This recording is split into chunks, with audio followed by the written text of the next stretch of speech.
Alors le Talmud,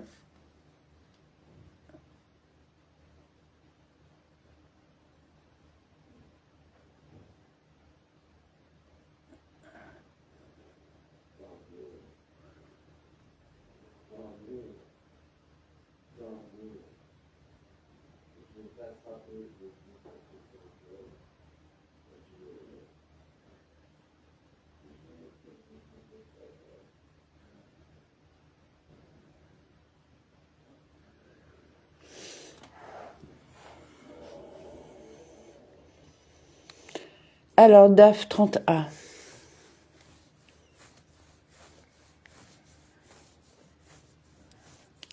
Shabbat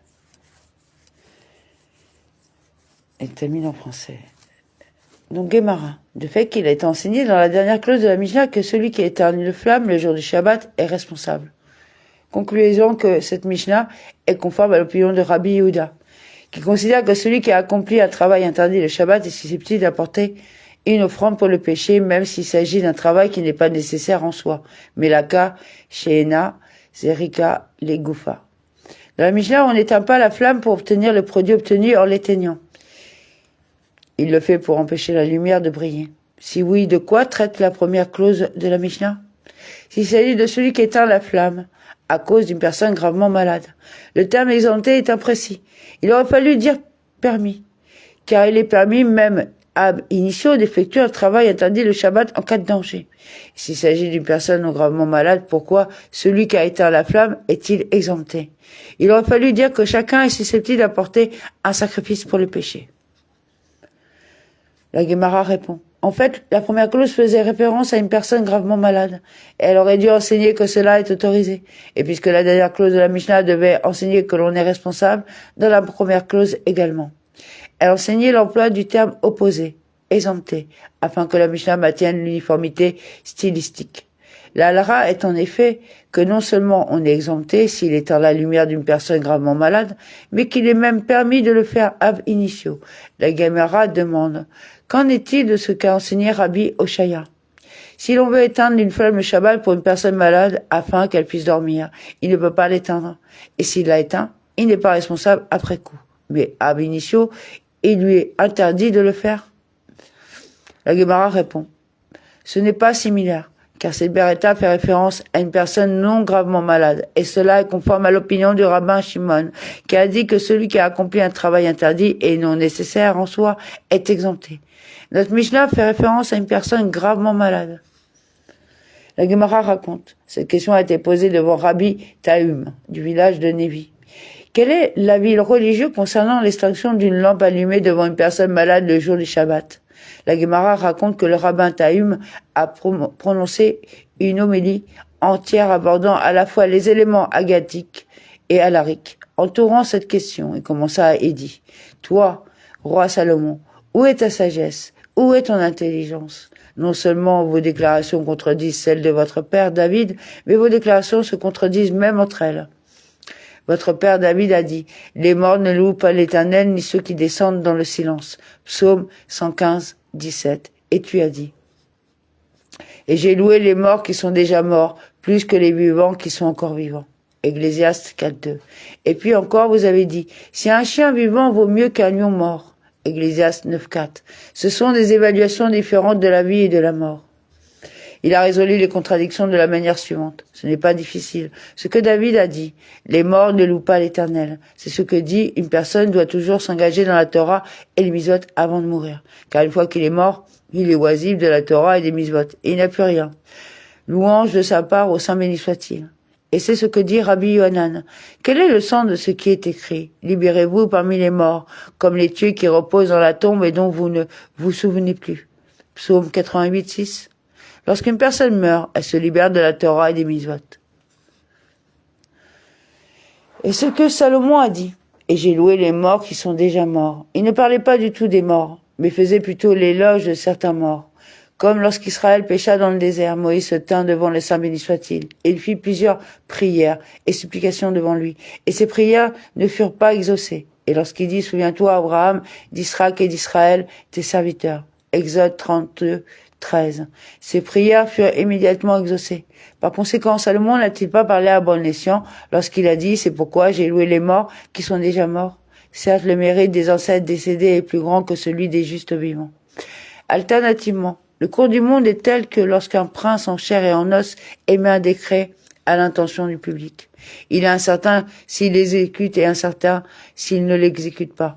Et même si l'on veut dire qu'il l'accomplisse, ce n'est pas de son vivant qu'il l'accomplisse. Après sa mort, il ne le remplisse pas. Mais Moïse, notre maître, a publié plusieurs décrets et institué plusieurs ordonnances, et ils sont en vigueur pour toujours et à jamais. Et si tel est le cas, n'est-il pas approprié ce que Salomon a dit? C'est pourquoi j'ai loué les morts qui sont déjà morts. Alternativement, une autre explication est donnée pour le verset. Et j'ai loué les morts qui sont déjà morts, et conforme à ce que Rav Yehuda a dit et que Rav a dit, comme Rav Yehuda l'a dit. Rav a dit, faites pour moi un signe pour le bien, afin que ceux qui me haïssent le voient et soient honteux. Psaume 86, 17. David dit devant le Saint béni soit-il, Maître de l'univers, pardonne-moi ce péché. Concernant Bethsabée, il lui dit, cela t'est pardonné. David lui dit, montre-moi un signe dans ma vie afin que tous sachent que tu m'as pardonné. Dieu lui dit, de ton vivant je ne ferai pas savoir que tu as été pardonné, mais du vivant de ton fils, Salomon, je le ferai connaître. Lorsque Salomon construisit le temple et chercha à amener l'arche dans le Saint des Saints, les portes s'accrochèrent et ne purent s'ouvrir. Salomon a prononcé 24 chants de louange, comme dans sa prière il y a 24 expressions de prière, de chants, etc. 1 Roi 8, et sa prière n'a pas été exaucée. Il commença et dit, levez vos têtes, ô portes, élevez-vous, porte éternelle, afin que le roi de gloire entre. Psaume 24, 7. Immédiatement, les portes coururent après lui pour l'avaler, car ils pensaient que dans les mots « roi de gloire », il faisait référence à lui-même, et lui dirent « Qui est le roi de gloire ?» Psaume 24, 8. Il leur dit « L'Éternel est fort et puissant, l'Éternel puissant dans le combat est fort et puissant. » Psaume 24, 8. Et il dit encore « Relevez vos têtes, ô portes, oui, relevez-les, vos portes éternelles, afin que le roi de gloire entre. » Qui est donc le roi de gloire? Le Seigneur des armées. Il est le roi de gloire, c'est là. Psaume 24, 9, 10. Et on ne lui a pas répondu quand il dit, ô Seigneur Dieu, ne détourne pas la face de ton oint. Souviens-toi des bonnes actions de David, ton serviteur. 2 Chroniques 6, 42. Et reçut immédiatement une réponse et un feu descendit du ciel. 2 Chroniques 7, 1. À ce moment-là, les visages de tous les ennemis de David devinrent sombres comme le fond calciné d'une marmite. Et tout Israël savait que le Saint béni soit-il lui avait pardonné ce péché. Et si oui, n'est-il pas approprié ce que dit Salomon? Et j'ai loué les morts qui sont déjà morts. David, plus que le vivant, Salomon, à la demande duquel Dieu n'a pas répondu d'ouvrir les portes du temple. Et voici ce qui est écrit. Le 8e jour, il renvoya le peuple, et ils bénirent le roi. Ils rentrèrent dans leur tente joyeux, le cœur joyeux à cause de toute la bonté que l'Éternel avait manifestée envers David, son serviteur, et envers Israël, son peuple. 1 Roi 8, 66. La Guémara explique. Et ils se rendirent à leur tente, conformément à l'expression courante. La maison de chacun et sa femme. On explique que lorsqu'ils rentrèrent chez eux, ils trouvèrent leurs femmes rituellement pures et de la pureté rituelle des menstruations. Joyeux signifie qu'ils ont apprécié l'aura de la présence divine lors de la dédicace du temple. Et le cœur heureux signifie que la femme de chacun d'eux a été fécondée et a donné naissance à un mâle. Le verset continue. Pour toute la bonté que l'Éternel avait manifestée envers David, son serviteur, et envers Israël, son peuple. Pour David, son serviteur, signifie qu'à cette occasion, ils ont tous vu que Dieu lui avait pardonné ce péché. Et pour Israël, son peuple, signifie qu'il leur a pardonné le péché de Yom Kippour, car ils n'ont pas jeûné cette année-là.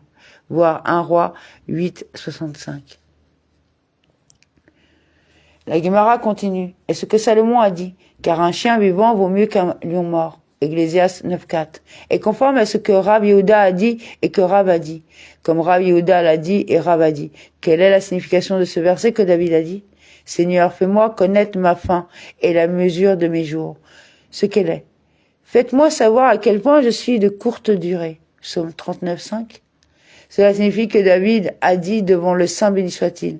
Maître de l'univers, Seigneur, fais-moi connaître ma fin. Dans combien de temps vais-je mourir? Dieu lui dit.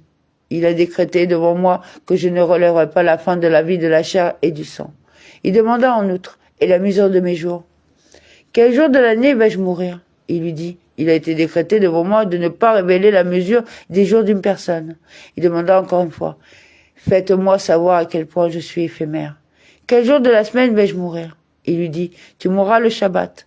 David demanda à Dieu. Laissez-moi mourir le premier jour de la semaine afin que l'honneur du Shabbat ne soit pas terni par la douleur de la mort. Il lui dit, ce jour-là, le temps du royaume de ton fils Salomon est déjà arrivé.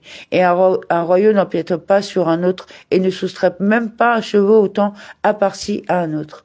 Il lui dit, je céderai un jour de ma vie et je mourrai la veille du Shabbat. Dieu lui dit, car un jour dans tes parvis vaut mieux que 1000. Psaume 84, 11. Un seul jour pendant lequel vous vous asseyez et vous engagez dans la Torah m'est préférable aux 1000 holocaustes que votre fils Salomon offrira devant moi sur l'autel. Voir 1 Roi 3-4. Daf 30b. Qu'a fait David? Chaque Shabbat, il s'asseyait et apprenait toute la journée à se protéger de l'ange de la mort. Le jour où l'ange de la mort était censé mettre son âme au repos. Le jour où David était censé mourir. L'ange de la mort se tenait devant lui et ne pouvait pas le vaincre parce que sa bouche ne s'arrêtait pas d'étudier.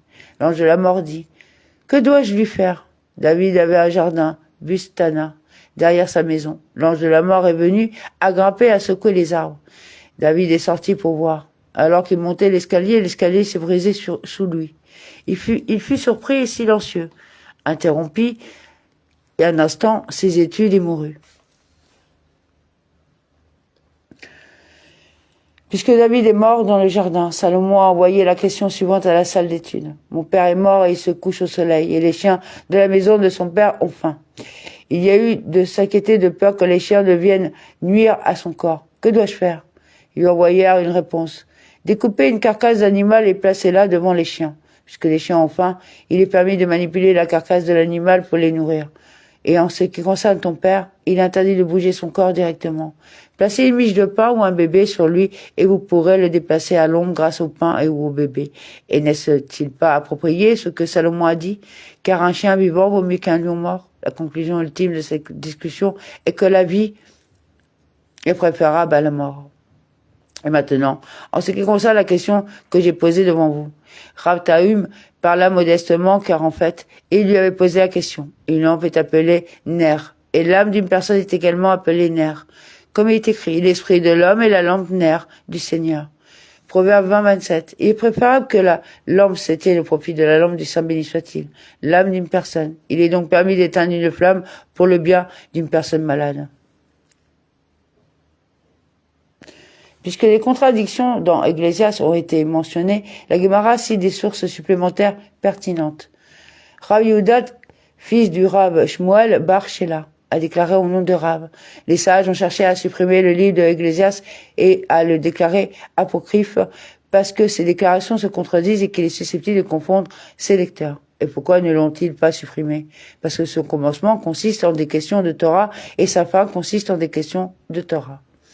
Les détails apparemment contradictoires sont secondaires par rapport à l'essence du livre, qui est la Torah. La Gemara précise, son début est constitué de questions de Torah, comme il est écrit. Quel profit l'homme a-t-il de tout son travail qu'il accomplit sous le soleil? Ecclésiaste 1.3. Et les sages de l'école de Rabbi Yanaï ont dit, par déduction, c'est sous le soleil que l'homme ne tire aucun profit de son travail. Cependant, avant le soleil, c'est-à-dire lorsqu'il est engagé dans l'étude de la Torah qui a précédé le soleil, il a un profit. Sa fin consiste en des questions de la Torah comme il est écrit. La fin de la question tout en ayant été entendue, craignez Dieu et gardez ses mitzvot, car c'est là l'homme tout entier. Ecclésiaste 12.13. À propos de ce verset, la Gemara demande quel est le sens de la phrase, car ceci est l'homme tout entier. Rabbi Eliezer a dit, le monde entier a été créé uniquement pour cette personne. Rabbi Abba Bar Kahana a dit, cette personne est l'équivalent du monde entier. Shimon ben Azaï dit, et certains disent que Shimon ben Zoma dit, le monde entier a été créé uniquement pour accompagner cet homme, afin qu'il ne soit pas seul. Et au fond, la Gemara demande, que signifient ces déclarations qui se contredisent? Il est écrit, la contrariété vaut mieux que le rire, Ecclésiaste 7.3. Il est écrit, j'ai dit du rire, c'est louable. Ecclésiaste 2.2. Ce qui signifie que le rire est louable. De même, dans un verset, il est écrit, j'ai donc recommandé la gaieté. Ecclésiaste 8.15. Et dans un autre verset, il est écrit, et de la joie. Qu'est-ce que cela accomplit?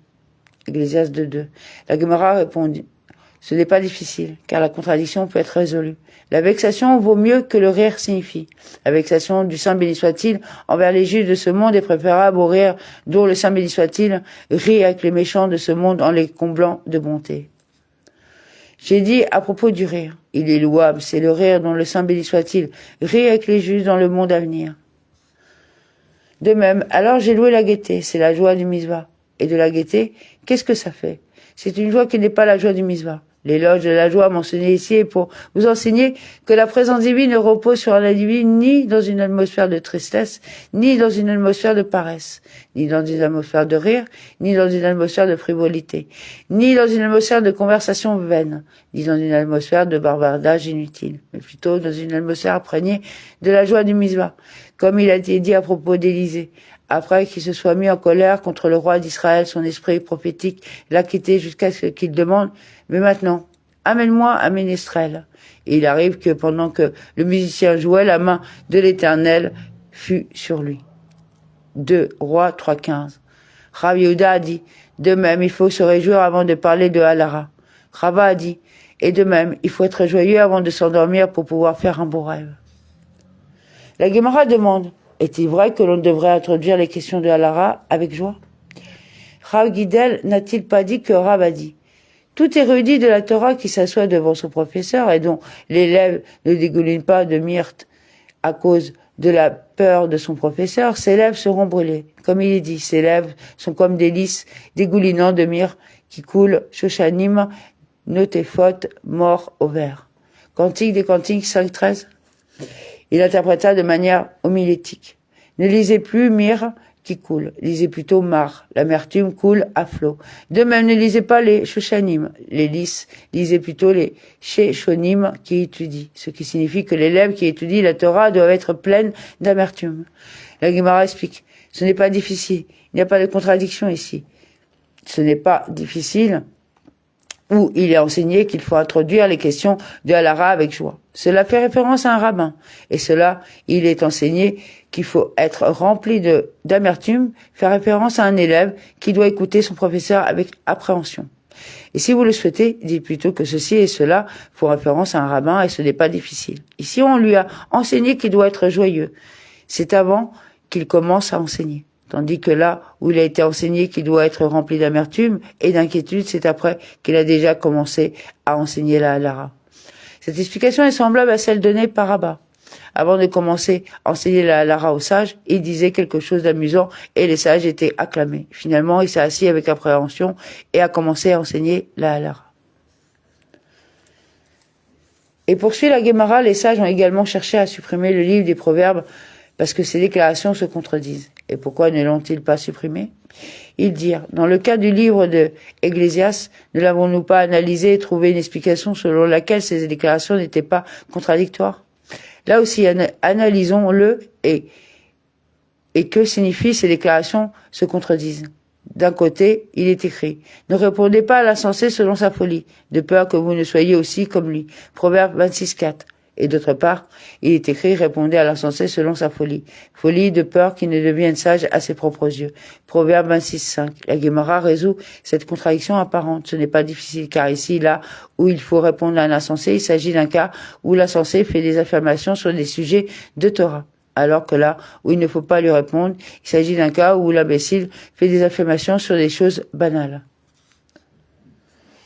La Gemara raconte comment les sages se sont comportés dans ces deux circonstances. Comme dans le cas de cet homme qui se présenta devant Rabbi Yehuda Hanassi et lui dit « Ta femme est ma femme et tes enfants sont mes enfants. » Rabbi Yehuda Hanassi lui dit « Veux-tu boire une coupe de vin ?»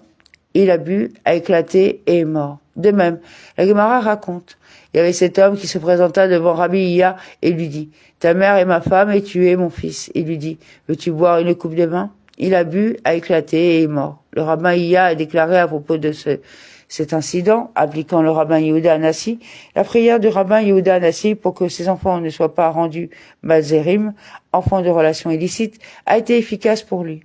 Comme lorsque Rabbi Yehuda Anassi priait, il disait après sa prière que ce soit ta volonté au Seigneur, mon Dieu, que tu me délivres aujourd'hui des impudents et de l'insolence. L'insolence, dans ce cas, fait référence au Mazérut. C'est grâce à sa prière que cet homme éclaté n'a pas réussi à dénigrer les enfants de Rabbi Yehuda Anassi. Béni soit-il. En matière de Torah, quel est le cas dans lequel le verset dit qu'il faut répondre à la folie d'un insensé, comme dans le cas de Rabban Gamliel était assis et il interprétait un verset de manière homilétique. Dans le futur, dans le monde à venir, une femme accouchera chaque jour, comme il dit. La femme qui enfante et celle qui enfante. Ensemble, Jérémie 31:7, expliquant que la naissance aura lieu le même jour que la conception. Un certain étudiant s'est moqué de lui et a dit « Cela ne peut pas être le cas, car il a déjà été dit. Il n'y a rien de nouveau sous le soleil. » Ecclésiaste 1:9. Rabban Gamliel lui dit « Viens et je te montrerai un exemple de cela dans ce monde. » Il l'a emmené dehors et lui a dit « Montrer une poule qui pond des œufs tous les jours. » Et de plus. Rabban Gamliel s'est assis et a interprété un verset de manière homilétique. Dans le monde à venir, les arbres produiront des fruits chaque jour, comme il est dit. Ils produiront des branches et porteront du fruit. Ézéchiel 17:23. Tout comme une branche pousse chaque jour. De même, un fruit sera produit chaque jour. Un certain étudiant s'est moqué de lui et a dit, n'est-il pas écrit, il n'y a rien de nouveau sous le soleil? Il lui dit, viens et je te montrerai un exemple de cela dans ce monde. Il est sorti, il lui a montré un caprier dont une partie est comestible à chaque saison de l'année. Et de plus, Rabban Gamliel s'assit et interpréta un verset de manière homilétique. Dans le futur, le monde à venir, Eretz Israël produira des gâteaux et des vêtements de laine fine qui pousseront dans le sol comme il est dit. Que le grain soit abondant dans le sol, la terre. Un certain étudiant s'est moqué de lui et a déclaré, il n'y a rien de nouveau sous le soleil. Il lui dit, viens, je te montrerai un exemple dans ce monde. Il est sorti, il lui a montré des truffes et des champignons qui sortent de terre au cours d'une seule nuit et ont la forme d'une miche de pain. Et quant aux vêtements de laine, il lui montra la couverture d'un cœur de palmier, d'une jeune branche de palmier qui est enveloppée dans une fine couverture semblable à un filet. Puisque la Gemara évoquait la patience des sages qui restent silencieux face à des commentaires absurdes, elle cite d'autres exemples pertinents. Les sages ont enseigné dans une beretta, une personne doit toujours être patiente, comme Hillel, et non impatiente comme Shammai. La Gemara raconte, il y eut un incident impliquant deux personnes qui ont parlé entre elles et ont dit, quiconque ira aggraver Hillel au point qu'il le reprimande prendra 400 sous. L'un d'eux a dit, je vais l'aggraver. Ce jour-là, il choisit de déranger Hillel. C'était la veille du Shabbat, et Hillel se lavait les cheveux. Il alla et passa à l'entrée de la maison de Hillel et dit d'une manière humiliante, qui est Hillel ici? Qui est Hillel ici? Hillel s'enveloppa dans un vêtement digne et sortit pour le saluer. Il lui dit, mon fils, que cherches-tu? Il lui dit, j'ai une question à poser, et Hillel lui dit, demande mon fils, demande. L'homme lui demanda, pourquoi les têtes des Babyloniens sont-elles ovales? Il faisait allusion et tentait d'insulter Hillel qui était babylonien et lui dit, mon fils, tu as posé une question importante. La raison est qu'ils n'ont pas de sage-femme intelligente. Ils ne savent pas comment façonner la tête de l'enfant à la naissance. Cet homme est allé et a attendu 1 heure, un peu de temps, est revenu chercher Hillel et a dit, qui est Hillel ici? Qui est Hillel ici? Encore une fois, Hillel s'enveloppa et sortit pour le saluer. Hillel lui dit, mon fils, que cherches-tu? L'homme lui dit, j'ai une question à poser. Il lui dit, demande mon fils, demande. L'homme a demandé, pourquoi les yeux des habitants de Tadmor sont-ils troubles? Teroutot. Hillel lui dit, mon fils, tu as posé une question importante. La raison en est qu'ils vivent parmi les sables et que le sable entre dans les yeux. Encore une fois, l'homme partit, attendit 1 heure, revint et dit, qui est Hillel ici? Qui est Hillel ici? Encore une fois, lui, Hillel, s'enveloppa et sortit pour le saluer. Il lui dit, mon fils, que cherches-tu? Il lui dit, j'ai une question à poser. Il lui dit, demande mon fils, demande. L'homme a demandé, pourquoi les Africains ont-ils les pieds larges? Hillel lui dit, vous avez posé une question importante. La raison en est qu'ils vivent dans des marais et que leurs pieds sont élargis pour leur permettre de marcher dans des zones marécageuses. Cet homme lui dit, j'ai encore beaucoup de questions à poser, mais j'ai peur que tu te fâches. Hillel s'enveloppa et s'assit devant lui et lui dit, toutes les questions que tu as à poser, pose-les. L'homme se mit en colère et lui dit, es-tu Hillel qu'on appelle le nazi d'Israël? Il lui dit, oui. Il lui dit, si c'est toi, qu'il n'y en ait pas beaucoup comme toi en Israël. Hillel lui dit, mon fils, pour quelle raison dis-tu cela? L'homme lui dit, parce que j'ai perdu 400 sous à cause de toi. Hillel lui dit, sois vigilant envers ton esprit et évite les situations de ce genre. Hillel est digne de vous faire perdre 400 sous et 400 sous supplémentaires à cause de lui. Et Hillel ne s'énervera pas. Les sages ont enseigné. Il y a eu un incident impliquant un gentil qui est venu avant Shamaï.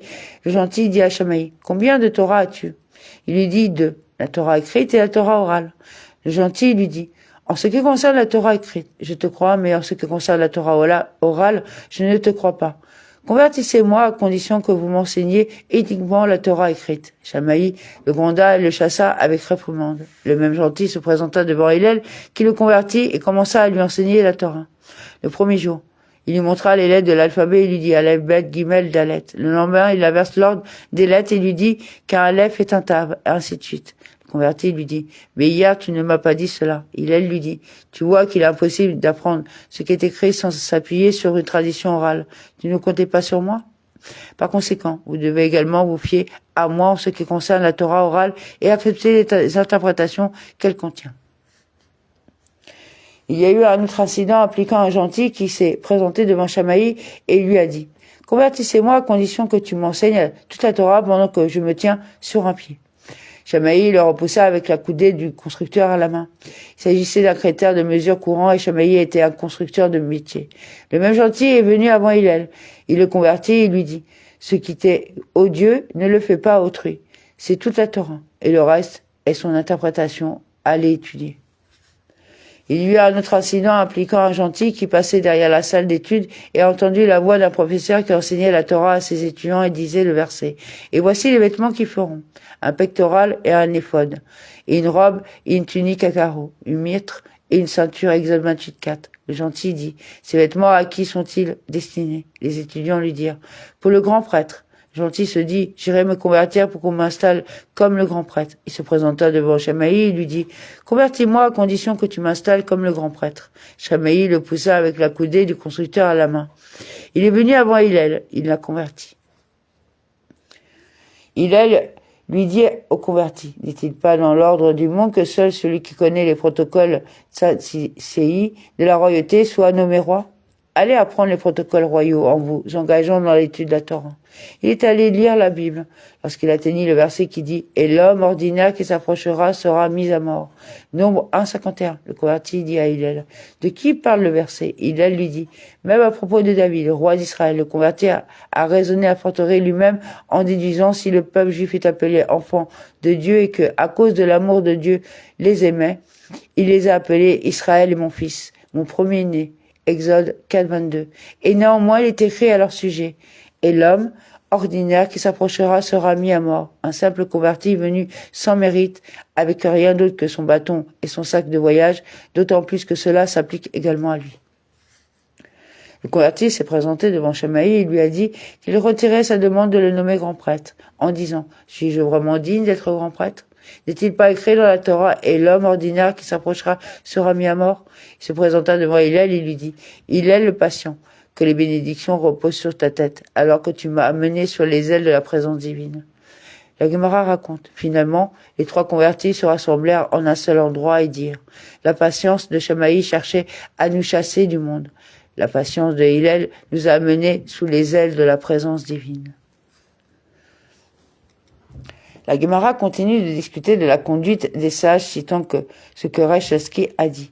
Quelle est la signification de ce qui est écrit? Et la foi de votre temps sera une force de salut, de sagesse et de connaissance. La crainte du Seigneur est son trésor. Ésaïe 33.6. Foi. C'est l'ordre de Zéraïm, semence dans la Mishnah, parce qu'une personne a foi en Dieu et plante ses graines. Talmud de Jérusalem. Votant. C'est l'ordre de Moed, festival, qui traite des diverses occasions et festivals qui se produisent tout au long de l'année.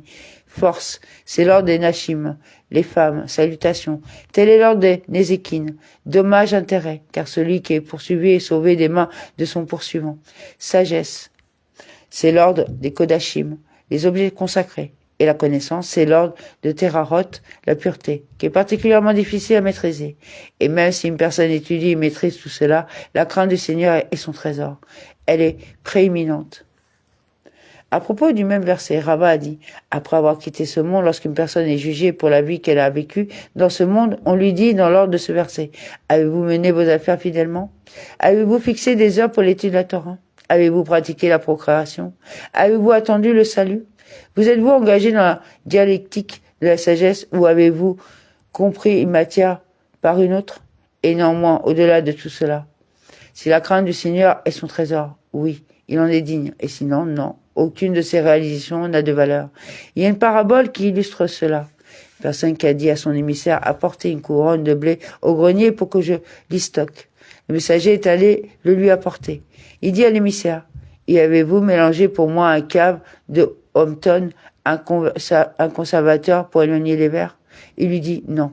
Il lui dit, si c'était le cas, il aurait été préférable que vous n'en parliez pas. À quoi sert le blé infesté de vers? De même, la Torah et les mitzvot sur la crainte de Dieu n'ont aucune valeur. Dans le même ordre d'idée, la Gemara cite une halara qui a été enseignée à l'école du rabbin Ishmael. Une personne qui vend du blé peut ab initio mélanger un cave de Hampton dans un cave de céréales et n'a pas à s'inquiéter du fait qu'en vendant le tout au prix du grain, il sera coupable de vol, car le cave de Hampton est indispensable à la conservation du blé. Rabba Barav Una a dit, toute personne qui a la Torah en elle, mais qui n'a pas la crainte du ciel, est comme un trésorier, Giz Bar, à qui ils ont donné des clés des portes intérieures du trésor, mais ils n'ont pas donné les clés de la porte extérieure.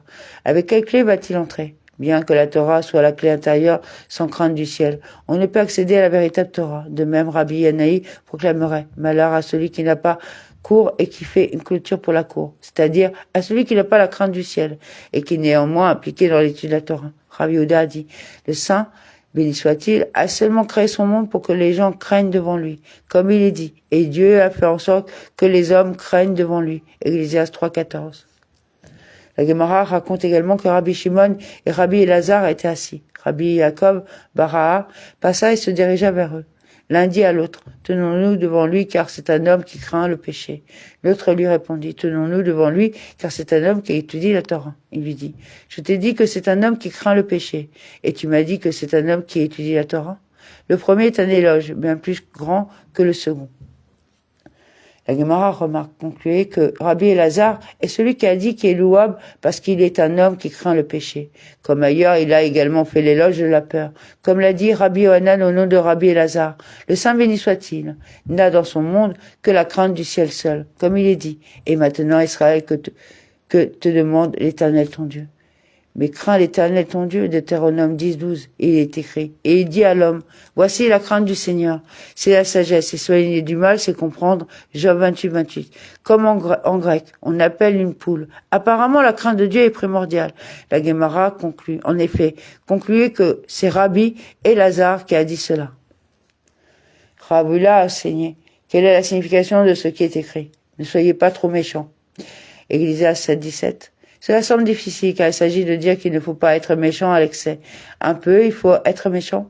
Cela peut plutôt être compris à partir de l'adage suivant. Celui qui a mangé une gousse d'ail et dont l'odeur se répand, devrait-il manger à nouveau une gousse d'ail pour que son odeur se propage davantage? Si vous avez été quelque peu méchant, ne pensez pas qu'il soit légitime de continuer et d'être très méchant. Rabba Bachavona a enseigné. Quelle est la signification de ce qui est écrit? Car il n'y a pas de douleur, Ratsubot, à leur mort, et leur corps est sain. Psaume 73:4. Le Saint béni soit-il a dit, ne suffit-il pas aux méchants qu'ils ne soient pas anxieux, Hared et triste, Adzub, Adzubot, est un acronyme de Hared, Adzub, en prévision du jour de leur mort, mais aussi leur cœur est pour eux aussi inflexible que l'entrée d'une salle est large, et ils n'y consacrent aucune pensée, et c'est ce que dit Rabbah. Quel est le sens de ce qui est écrit? Telle est la voix des insensés et de ceux qui après eux parlent d'un ton approbateur. C'est là. Psaume 49:14. Cela signifie que les méchants savent que leur chemin mène à la mort éternelle, mais qu'ils ont de la graisse dans leurs reins, qui empêche cette prise de conscience d'entrer dans leur cœur. De peur que vous ne disiez qu'ils l'ont simplement oublié. C'est pourquoi le verset déclare, et parmi ceux qui, après eux, parleront avec approbation. C'est là. Psaume 49:14. Ils sont conscients de leur sort et en parlent, mais cela ne les concerne pas. Nous avons appris dans la Mishnah que si quelqu'un éteint une flamme le Shabbat, parce qu'il cherche à épargner la lampe, l'huile ou la mèche, il est responsable. Mais Rabbi Yosi exempte dans tous les cas, sauf dans le cas où il a éteint la flamme pour épargner la mèche. La Gemara demande à propos du rabbin Yosi, selon quelle opinion adhère-t-il à l'égard du travail interdit effectué le jour du Shabbat, pas pour le plaisir en soi? S'il partage l'opinion de Rabbi Yehuda qui estime que l'on est responsable d'un travail interdit effectué pendant Shabbat et non pour le plaisir en soi, alors même, dans tous ces cas, il devrait également le considérer comme responsable. Et s'il partage l'opinion de Rabbi Shimon, qui estime que l'on est exempté pour un travail interdit effectué pendant Shabbat, et non pour le plaisir en soi, alors même dans le cas d'une mèche, il devrait également le considérer exempté. Ula a dit, en fait, Rabbi Yosei soutient l'opinion de Rabbi Yehuda. Cependant, le Rabbi Yosei estime que pour toute action destructrice, s'il démonte pour reconstruire au même endroit, alors cela est considéré comme un démantèlement. Et il est responsable d'avoir effectué un travail interdit le jour du Shabbat. Cependant, celui qui démolit pour construire ailleurs n'est pas considéré comme exécutant les travaux interdits de démantèlement. Il a simplement commis un acte destructeur et n'est pas responsable. Quand on éteint la flamme pour économiser la lampe ou l'huile, on ne le fait pas pour la rallumer. Lorsqu'il le fait pour épargner la mèche, il indique qu'il compte rallumer la mèche. Rabat lui dit, ce raisonnement n'est pas plausible. Après tout, tous les travaux interdits le Shabbat, nous les tirons des travaux effectués dans le tabernacle.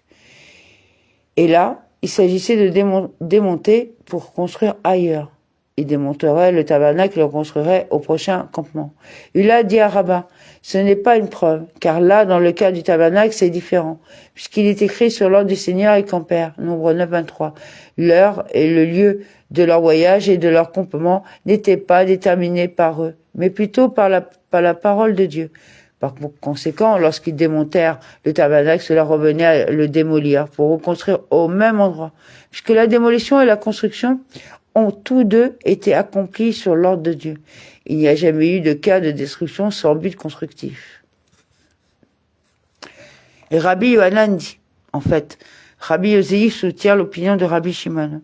Et en ce qui concerne la question qu'est-ce qui est différent avec une mèche, on peut y répondre, comme l'a dit Rav Hamuna, et certains disent, Ravada bar Ahava a dit, ici nous avons affaire à une mèche qu'il faut brûler avant de l'allumer pour pouvoir faciliter sa combustion. Car dans ce cas, même Rabbi Shimon convient qu'il est interdit d'éteindre la flamme, car ce faisant, il prépare un récipient à utiliser. Rabat a dit, cette interprétation est également précise dans la langue de la Mishnah, car il a été enseigné dans la Mishnah que celui qui éteint une mèche est responsable parce qu'il transforme intentionnellement la mèche en charbon de bois. Et cela n'a pas été enseigné parce que du charbon de bois a été fabriqué sur sa surface propre. La Gemara conclut. Conclusion que la Mishnah doit être comprise de cette manière. Mishnah. Cette Mishnah conclut le traitement agaçant du sujet de l'allumage des lumières de Shabbat. Pour 3 transgressions, les femmes sont punies et meurent pendant l'accouchement, pour le fait qu'elles ne font pas attention à observer les lois d'une femme en période de menstruation, à séparer la chala de la pâte et à allumer la lampe de Shabbat. Gemara. La Gemara demande à une femme qui n'a pas fait attention à observer les lois de la menstruation, quelle est la raison pour laquelle elle punit lors de l'accouchement. Rabbi Israq a dit, elle a péché en ce qui concerne les chambres de son ventre. C'est pourquoi elle est affligée dans les chambres de son ventre. La Gemara demande, accordée en ce qui concerne la menstruation, mais quand une femme qui n'a pas pris soin de séparer la chala et d'allumer les lumières de Shabbat, que dire? Au contraire, cela doit être expliqué conformément à ce que Galiléen a enseigné devant Ravishda. Le saint, béni soit-il, a dit, j'ai mis en toi un quart, rébéite, d'un journal de sang, lorsque tu as été formé. Et concernant les questions de sang des menstruations, je t'ai prévenu. Je vous ai appelé le premier, comme il est dit, Israël, et la part consacrée de l'Éternel, et les premiers de son augmentation, Jérémie 2:3. Et je vous ai averti des premières choses. Vous recevrez des prémices de votre pâte. Mettez à part Rala comme cadeau. Nombre 15-20. L'âme que j'ai placée en toi s'appelle Ner. L'esprit de l'homme est la lampe. Ner du Seigneur. Proverbes 20 et 27. Et je vous ai prévenu au sujet de la lampe de Shabbat. Si vous remplissez ces mitzvot, très bien. Et sinon, je prendrai votre âme. Et si oui, quelle est la différence lors de l'accouchement? Pourquoi l'attribut divin du jugement les punit-il spécifiquement pour leur manquement à l'accomplissement de ces mitzvot? La Gemara cite plusieurs dictions populaires exprimant le concept selon lequel, lorsqu'une personne est en danger, elle est punie pour ses péchés. Rabat a dit, si le bœuf tombe, aiguisez le couteau pour l'abattre. Abiy a dit, Si l'insolence de la servante abonde, elle sera frappée d'un seul coup en guise de punition pour tous ses péchés. De même, lorsqu'une femme accouche et que sa souffrance est grande à cause du péché d'Ève, qui a mangé de l'arbre de la connaissance, toutes les punitions pour ses propres péchés s'ajoutent à cette souffrance. Ravija a dit: laissez l'ivrogne, car il tombe tout seul. De même, le moment de la naissance est un moment de danger, et si le Saint béni soit-il ne lui vient pas en aide à ce moment-là, cela suffit à provoquer sa mort.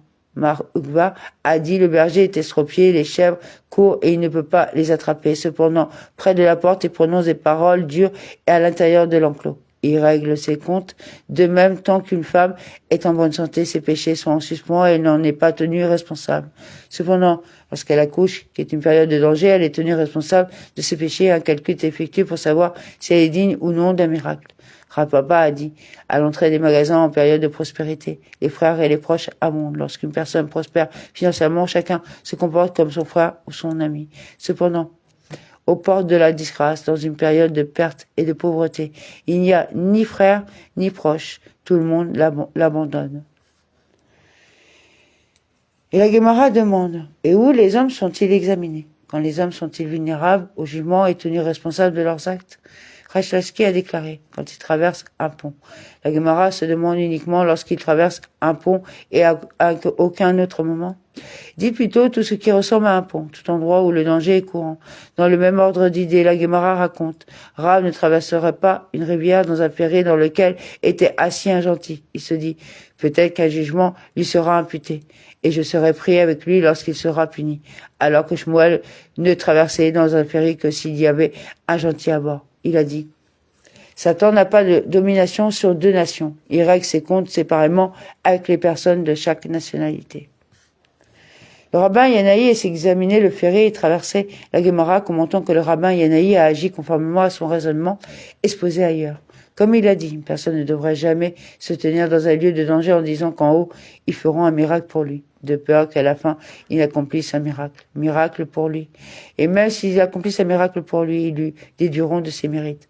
Rabbi Hanna dit: quel est le verset qui fait allusion à cela? Quand Jacob dit: je ne suis pas digne de toutes les miséricordes et de toute la vérité que tu as montrée à ton serviteur. Genèse 32, 11. Et il explique: puisque tu m'as accordé tant de bonté et de vérité, mes mérites ont été diminués. De même, la Gemara rapporte que Rabbi Zera ne sortait pas et ne se promenait pas parmi les palmiers un jour où il soufflait un vent du sud, de peur que les arbres ne lui tombent dessus. Dans la même veine, Rav Israq, fils de Rav Yehuda, a dit: une personne doit toujours prier pour ne pas tomber malade. Comme si elle tombait malade, on lui disait: apportez une preuve de votre vertu. Exemptez-vous. Il faut pas qu'une personne ne soit pas obligée de prouver qu'elle mérite de rester en vie, car elle pourrait ne pas être en mesure de le prouver. Marouba a dit: quel est le verset qui fait allusion à cela? Comme il dit: quand vous bâtirez une nouvelle maison, vous ferez un parapet pour votre toit afin que vous ne mettiez pas de sang sur votre maison. Si celui qui est tombé tombe en ruine. Deutéronome 22.8, il explique: mais nu, il faut apporter des preuves de sa part. Lorsqu'une personne sort de sa situation antérieure, il est de sa propre responsabilité de prouver son innocence et d'en sortir indemne. L'école de Rabbi Ishmael enseignait: quel est le sens de l'expression « si celui qui est tombé en tombe ». Cette expression était destinée à tomber de ce toit dès les 6 jours de la création. C'était ancré dans la nature, car bien qu'il ne soit pas encore tombé, le verset l'appelle déchu. Néanmoins, le propriétaire de la maison est accusé de cela, comme le mérite est engendré par les innocents et la culpabilité par les coupables. Les sages ont enseigné: celui qui est tombé malade et tend vers la mort, on lui dit: avouez, comme l'avouent tous les exécutés par les tribunaux. Même s'il meurt de cause naturelle, cela vaut la peine de considérer sa mort comme l'expiation de ses péchés.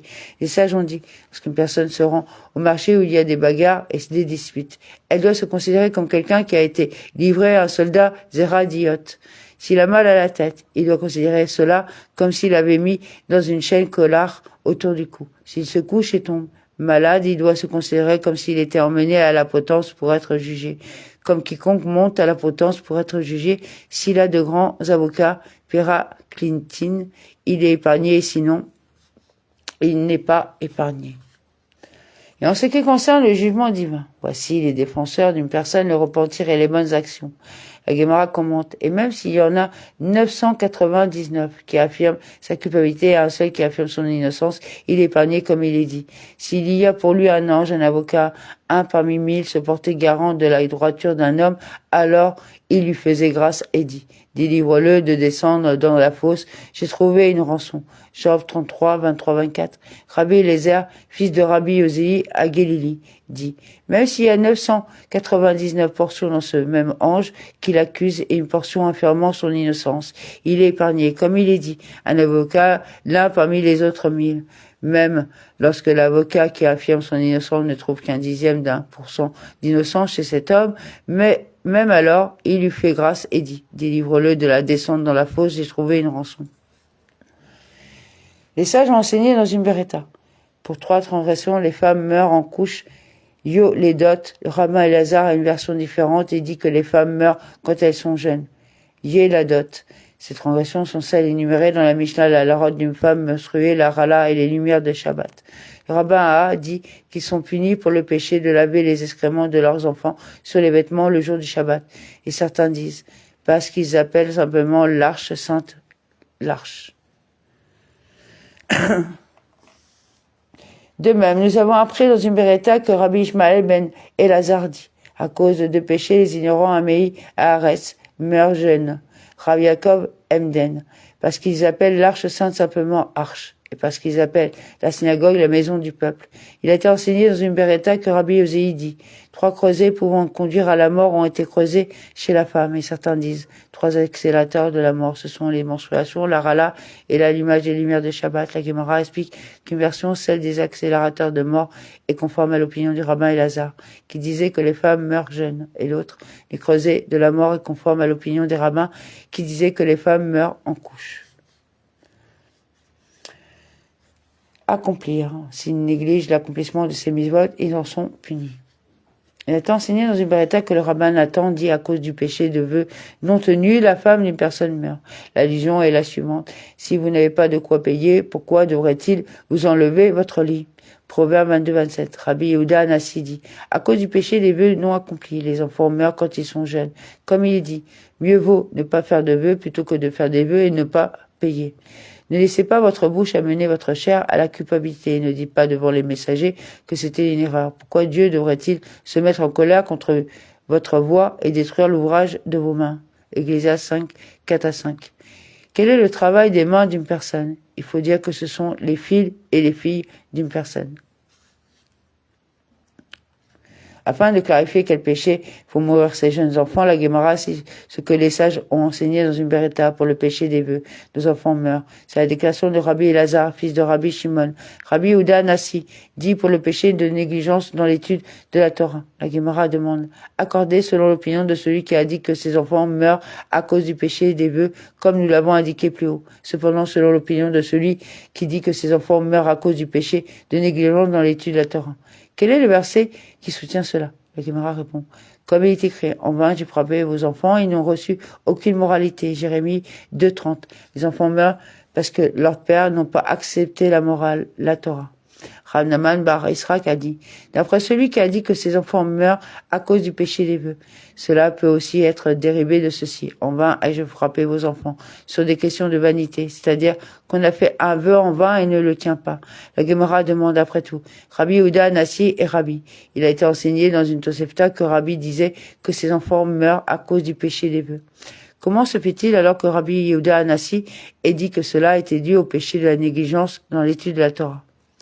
La Gemara répond, après avoir entendu cela de Rabbi Elazar, fils de Rabbi Shimon, il a reconsidéré et enseigné conformément à l'opinion de Rabbi Elazar. Sur le même sujet, le rabbin Iya bar Rabba et le rabbin Yosei ne sont pas d'accord. L'un d'eux a dit que des enfants mouraient à cause du péché de ne pas avoir apposé de mezouza sur le montant de sa porte. Et l'un d'eux a dit que les enfants mouraient à cause du péché de négligence dans l'étude de la Torah, selon celui qui dit que les enfants meurent à cause du péché de ne pas avoir apposé de mezouza. Son opinion y est basée sur un principe exégétique qui stipule qu'un verset est interprété de manière homilétique, en se basant sur la juxtaposition au verset qui le précède immédiatement et non sur la juxtaposition au verset précédent celui qui le précède. Dans ce cas, il est dit afin que vos jours et ceux de vos enfants soient multipliés. Deutéronome 11:21. Le verset précédent dit « Et tu les écriras sur les montants de la porte de ta maison et sur les poteaux de ta maison, tes portes. » Deutéronome 11:20. Et selon celui qui dit que les enfants meurent à cause du péché de négligence dans l'étude de la Torah. C'est parce que, selon lui, le principe exégétique est qu'un verset est interprété de manière homilétique en se basant également sur la juxtaposition avec le verset qui le précède immédiatement. Quant au verset précédent, celui qui le précède selon lui, la bénédiction de la longue vie, se rapporte également au verset précédent, celui qui le précède immédiatement. Et tu leur instruiras tes enfants en leur parlant. Deutéronome 11:19. Et Ta'anim, Rabbi Meir et Rabbi Yehuda étaient également en désaccord sur ce point. L'un d'eux a dit, les enfants meurent à cause du péché de Mezouza. Et l'autre a dit que les enfants meurent à cause du péché de ne pas avoir apposé de franges rituelles. La Gemara demande, certes, selon l'opinion de celui qui a dit que les enfants meurent à cause du péché de Mezouza, elle est basée sur la juxtaposition des versets comme il est écrit. Et tu les écriras sur les montants des portes de votre maison et sur vos porte. Il est dit ensuite, afin que vos jours soient multipliés, ainsi que les jours de vos enfants. Cependant, selon celui qui dit que les enfants meurent à cause du péché des marges rituelles, quelle en est la raison? Quel est le lien entre ces questions? Rav Kahana a dit, et certains disent qu'il s'agissait de Sheila Marie. Cela est interprété de manière homilétique, comme il est écrit, on trouve aussi dans vos coins le sang des âmes des pauvres innocents. Jérémie 2,34. À cause de l'incapacité d'une personne à fixer des franges rituelles au coin de ses vêtements, les pauvres innocents, les jeunes enfants qui n'ont pas eu l'occasion de pécher, meurent. Rav Naman bar Israq a dit, selon celui qui a dit que les enfants meurent à cause du péché de Mezouza, cela dérive également d'ici. Comme il est écrit dans la suite de ce verset, vous ne les avez pas trouvés s'introduire par effraction. Pourtant, pour toutes ces choses. Nous voyons que ce châtiment vient parce qu'ils ont fait des entrées comme une brèche de voleurs dans le mur. Ils ne placèrent pas de mezuzot à leur entrée.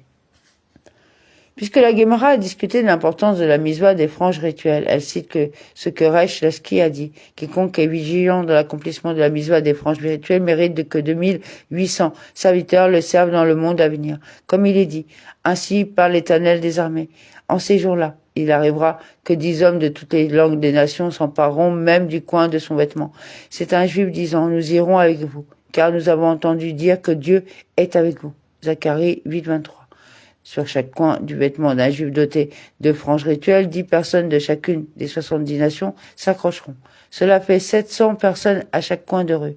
2800 personnes au total.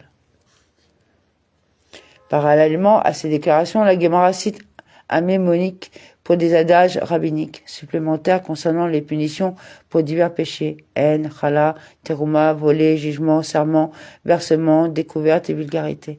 Cela a été enseigné dans une beretta Rabbi Nehemiah, dit en raison du péché de haine gratuit que l'on a envers l'autre, la punition est une grande discorde au sein du foyer d'une personne et sa femme fait une fausse couche et ses fils et filles meurent quand ils sont jeunes. Rabbi Elazar, fils de Rabbi Yehuda, a dit en raison du péché de ne pas avoir séparé la chala de la pâte, aucune bénédiction n'a été faite sur le grain récolté dans le magasin et malédiction s'étend auprès des récoltes qui augmentent et ils plantent les graines, aux autres mangent leur récolte. Comme il est dit, je vous ferai aussi ceci, je vous ferai subir la terreur Berala, même la psychite et la fièvre qui feront défaillir les yeux et languir l'âme, et vous semerez votre semence en vain, car vos ennemis la mangeront. Lévitique 26:16. Ne le lisez pas Berala, lisez-le plutôt comme Béala. Ces punitions surviennent à cause de la négligence dans la séparation de la chala de la pâte. Et s'ils donnent la chala, ils sont bénis. Comme il est dit, et tu donneras les prémices de ta pâte au prêtre pour qu'il bénisse ta maison. Ézéchiel 44:30. Ils ont également dit, en raison du péché d'approbation des théromates et des dîmes, les cieux ne peuvent pas déverser la rosée et la pluie. Et les dépenses prédominent et le profit est perdu. Et les gens poursuivent leur gagne-pain, mais n'y parviennent pas. Comme il est dit, la sécheresse et la chaleur consomment les eaux de neige. Ainsi, il faut les en faire pour ceux qui ont péché. Job 24:19. La Gemara demande, quelle est la déduction? Comment ce concept est-il dérivé de ce verset? L'école Rabbi Ishmael enseignait que cela devait être expliqué comme suit. En raison des choses que je vous ai commandées pendant l'été en séparant les théroumotes et les dîmes des récoltes d'été, et que vous ne les avez pas les eaux de neige vous seront volées pendant la saison des pluies. Et il est dit, apportez-vous toute la dîme dans le magasin afin qu'il y ait de la nourriture dans ma maison. Éprouvez-moi maintenant avec ceci, dit l'Éternel des armées. Si je ne vous ouvrirai pas les écluses du ciel et ne vous répandrai pas une bénédiction afin qu'il y ait plus que suffisance ad blidai. Malachie 3.10. La Gemara demande, quelle est la signification de plus que la suffisance ad blidai? Rami Barab a dit que Rav a dit. Cela signifie que l'abondance sera si grande que vos lèvres seront usées. Yib lu, semblable au mot béli, à force de dire assez. Dai. À cause du péché de vol, les sauterelles surgissent, et la famine règne, et les gens mangent la chair de leurs filles et de leurs fils et filles. Comme il est dit, écoutez cette parole, vache de Bassan, qui est sur la montagne de Samarie, qui opprimait les pauvres, qui écrase les nécessiteux, qui disent à leur maître, apportez-nous, et nous nous régalerons. Amos 4.1. Ensuite, il est dit, et moi aussi, je vous ai donné des dents propres dans toutes vos villes, et un manque de pain dans tous vos lieux. Amos 4.6, qui fait référence à la famine. Rava a dit, les vaches de Bashan, comme ces femmes de la ville de Mérosa. Amen. On continuera demain.